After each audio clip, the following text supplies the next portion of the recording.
रात्रीच्या जेवणामध्ये मस्त असा वरणबट्ट्याचा प्लॅन केला होता। आता फक्त बाबू मला आज म्हटलं होतं की मम्मी आज छान अशा वरणबट्ट्या बनव, म्हणूनच मी त्या बनवायला घेतल्या होत्या।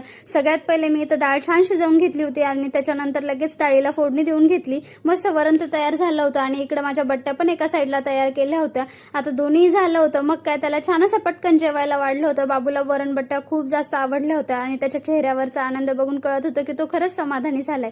त्यानंतर लगेच छान असं आम्ही जेवायला घेतलं। वरणबट्ट्या तर खूप छान झाल्या होत्या आणि नंतर एवढा आळस आला की काही शूट केलं नाही। त्यानंतर सकाळी मी एवढे जास्त कपडे धुवायला काढले होते, इतके मोठे कपडे धुवून नंतर मला बसू वाटत नव्हतं। त्याच्यानंतर परत मी 5-6 डब्बे इथं घासून काढले होते, कारण ना आज ऊन खूप छान पडलं होतं आणि मला डाळी पण सुकट टाकायच्या होत्या आणि पावसाळ्याच्या दिवसामध्ये ना सगळं काही सादळतं, त्याच्यामुळे ते लवकर खराब पण होतं आणि त्याला जाळं पण लागतं। मग काय छान ते वाळवून घेतलं, म्हणजे की नंतर त्याला जास्त जाळं वगैरे लागणार नाही। आणि याच्यातल्या 2 डाळी माझ्या मम्मीने आणल्या होत्या आणि एक माझ्या सासूबाईंनी मला दिली होती। आजच्यासाठी एवढंच, चला भेटूया नेक्स्ट व्हिडिओला, बाय।